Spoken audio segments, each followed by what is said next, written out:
Hi, I'm Rashonda. I'm the creator of artbyrow.com, where I help hobby artists grow by teaching them how to focus on the process rather than the outcome.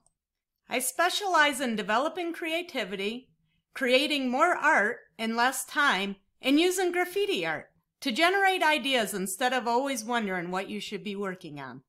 If this sounds like something you'd be interested in, subscribe so you get notified whenever new videos get uploaded. Now let's head on over to the art studio and do some drawings. We're going to work on today's tutorial together. Let's head on over. Okay, are you ready to draw some cute and easy pumpkins? So these are really fun to do. They're easy if you're at the beginner level. If you're just starting out, this will be a really easy drawing for you to do. We're going to start with some basic shapes. And I'm doing mine on an artist trading card, which is what I typically do for my work because it saves me a lot of time. And I like trading them. There's online groups where you can trade cards with other artists. It's a really fun thing to do, and it makes getting the mail enjoyable, which is a bonus. So I'm going to be using an artist trading card today. You can do your drawing on whatever you prefer. So we're going to start out with a circle for our basic shape of our pumpkin. Now, I love starting out with basic shapes, even if it's something that's pretty easy to draw, because it gets you over that hurdle of making those first marks on your paper and getting started. And then for the pumpkin, I like drawing a line of symmetry down the center just to make it a little bit easier to line everything up. So the next thing we want to do is draw these curved contour lines. These are going to be those ribs of the pumpkin. And depending on how big your pumpkin is, how wide you made it, will determine how many you're going to be able to fit on there. So the next thing we want to do is start defining those a little bit more, because they stick out when you're looking at a real pumpkin. These are raised, so we want to define them a little bit more so that they look like they're not all flat. And we do this by rounding off the top and the bottom, bringing it out, and then bringing it back in. And you want this little indent down here. And then do the same thing for the next one. And then the same thing for the last little bit on the ends. Which, as they curve around, these are going to get smaller and more narrow, because you're looking at it where it's partially blocked, where it curves around. And you don't have to make your pumpkin a perfect circle. Pumpkins come in all shapes and sizes. Sometimes when they're a little wonky looking, it gives them a lot more character. So feel free to make your pumpkin a little less symmetrical. And then the next thing we want to do is add the stem. And again, so many different ways that you can draw the stem. And that's kind of your own personal preference on this. If you've ever gone and looked for a pumpkin, there's certain things you're looking for in a pumpkin compared to what other people might be looking for. So now we want to add some lines for where the ground is at, so it's not floating in the air. And that's it for the sketch. So the next thing we need to do is to add an outline. And I'm going to use the Sharpie pen. I did a few of these playing around with the outlines and just trying some different things. And I found that I like using the Sharpie pen the best for these outlines. And then all you're going to do is just simply trace over top of your sketch with the black pen. And you can make your lines thicker, thinner, personal preference once again. All these things determine what your artistic style ends up being. So you should always explore those things. Whatever looks right to you is what you should be doing. Of course, experimenting and trying different things is a lot of fun, but whatever feels right to you is what you should be doing. Even if it goes against what other people are doing, because that's going to help you define your style. Everything from the colors you use, the way you use your colors, how you do your outlines. So now we want to clean up the pencil, get rid of that. We don't want that in there. And I'm just using this big eraser. Make sure when you're erasing, you're holding your paper in place so it doesn't wrinkle up. So now we're going to add our color. Clean up my mess here a little bit. We're going to add some colors. I'm going to be using markers today. You can use whatever you prefer. And I have a big assortment of markers with a lot of different brands. So I have some old Sharpies that I'm using up that I don't intend to replace. I have some of these touch markers that I got a long time ago, which I do like these, but I've been kind of playing around with some other markers to see what's out there and what I like. But what I like to do is to use at least 2 different markers for each section of color, just to add a little bit more depth and to make it more interesting. If the area is big enough, you can use 3 markers to give yourself that low, medium, and high values. So that's it for the stem. You could go in and add, like I could grab this darker marker and darken it up. Put some shadows in there where it might be a little bit darker. And then just take your lighter marker and go over top of it to blend it in, so you don't have such harsh edges, unless you want the harsh edges. I don't. I like to blend them out, but again, that's my preference to my style. Yours could be different. So now we're going to work on the pumpkin. And I'm going to fill in this entire area with yellow. This is how I like working. I know I'm going to be covering some of this yellow up, but I still fill the whole area in with yellow. One thing to keep in mind is that your markers will look different if you're layering them or if you're not. If you put this color over top of the yellow, will look different than just that color by itself. It won't look significantly different, but it will be different. And I like putting the whole area with yellow, filling the whole area in, because that way I can adjust as I go. If I want to make it a little darker, a little lighter, I'm not limited to the area that I can use my different markers in. So we're just going to do that same thing, and you want to work on one section at a time if you're going to be blending your colors in, because you want the marker to be wet. You don't want the alcohol from the marker to evaporate before you get a chance to blend your colors.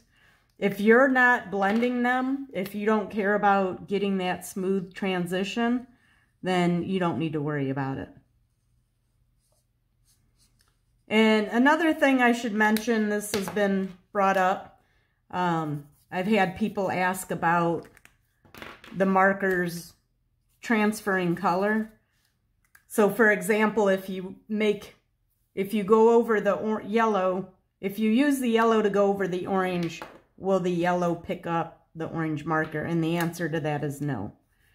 The colors do not transfer to the other markers, so you don't have to worry about ruining your markers because you went over another color with it.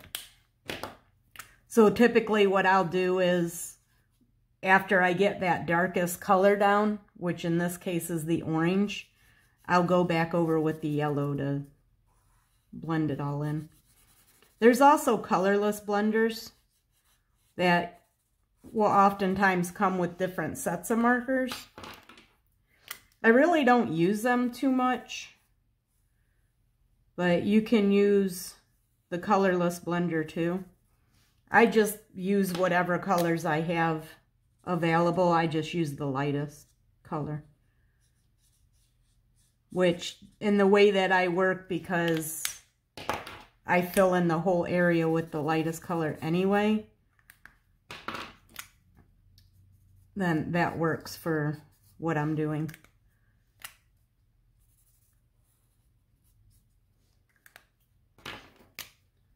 So you just want to keep working your way around.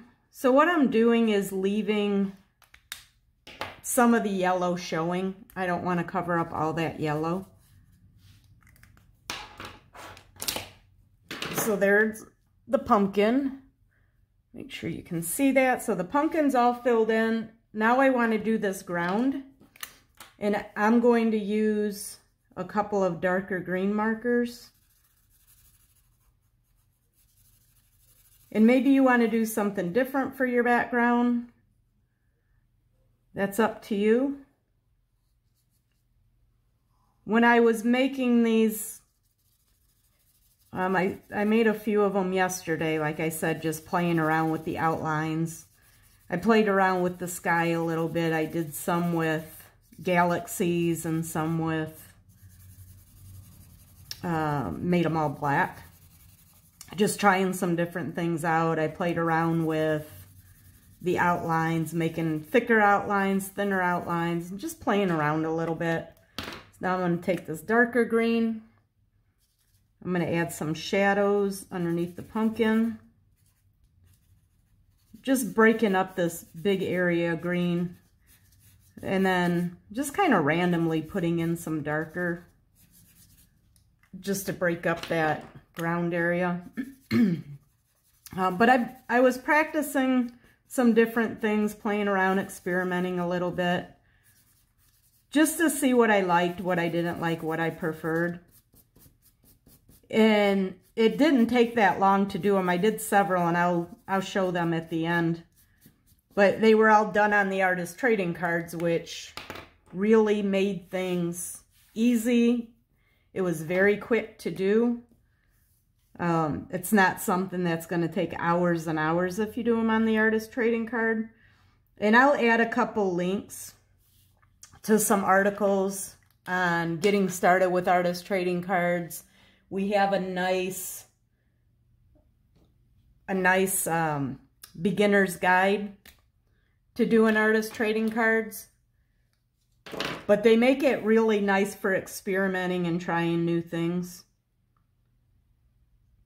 So what I discovered yesterday when I was doing my experimenting with these little pumpkins is that I liked the black background better than the colored background. And again, I'll show what I'm talking about when we finish up here. I liked the thinner outline on the pumpkins. And I like the all black sky better than the one with the colors. But I wouldn't have known these things had I not tried some different things out and experimented a little bit with some different techniques, different ideas. So then the next part of this, these experimenting, so what I'm going to do is I'll put all of those cards that I made, they'll go up in the Facebook group for artist trading cards that I belong to, and we'll see what the people on there like. So what happens is you post whatever cards you have available, and then people message you and let you know they want to trade one of their cards for one of your cards, and they show you what they have available. You pick one of their cards, you exchange mailing addresses, and you mail off your cards. So there's two parts to this. There's what I like, but then there's what other people like. So we'll test that out and see what other people prefer, if they agree with my choice or if they like the other ones. So there's the sky. So now what we need to do to finish things up is we need the Jelly Roll pen. And what I ended up doing for this ground was I took a black, just a regular black colored pencil, and I added some black in here to break this up a little bit more. And then I also took white, and this is a Conte pencil, just because I didn't have a white colored pencil handy. And I just broke up this ground a little bit with the white, and then blended it in so it wasn't as bright, so it looked a little more like hazy. So now the next thing to do is I added a white outline around the edge of the pumpkin, so it stood out from the background a little bit more.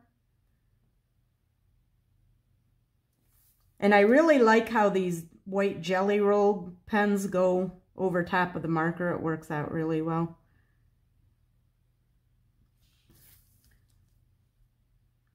Sometimes you got to go over it twice. And there's different ways you can do these outlines too. I played around with making it kind of a squiggly outline.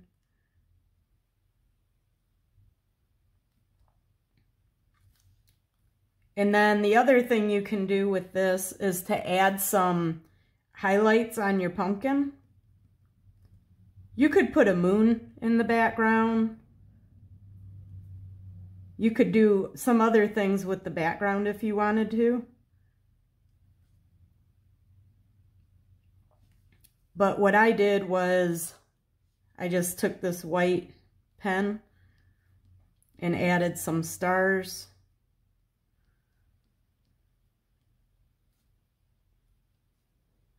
I'm sure there's lots of other cool things that could be done. Just kind of randomly putting them around. And then if you wanted to, you could add some little highlights in the ground area just to break that up a little bit. So that's it for that. That one is finished. Again, there's lots of different things you could do. You could experiment, try some other ideas if you have different ideas. So that's what I did yesterday. Let me zoom this out so I can show you these. Sorry, the camera's shaking. So what I did was experimented with how I did the outline. So this one has kind of a double sort of sloppy outline. I played around with some different pens when I did the outlining. I did some thicker. I tried them thinner. And then the other thing I did was I tried some different backgrounds with kind of this galaxy background. And same thing, I did them with darker. I added a darker line on the ground. Just kind of playing around, experimenting. Some of these were done on a colored cardstock. This is like a craft paper color. But yeah, so the artist trading cards make it really nice for playing around, experimenting. This one was done on the toned paper. Just trying some different things and see what I like. I hope you enjoyed this video. I hope you feel inspired to do some of your own pumpkins. And that's it. I will talk to you soon. Happy creating! So how did you do? Hopefully you followed along with the tutorial and worked on your own artwork. If you enjoyed this and you want to get notified of other lessons that are coming up in the future, go ahead and hit the subscribe button and you'll get notified whenever something new gets uploaded. Have a good day and happy creating!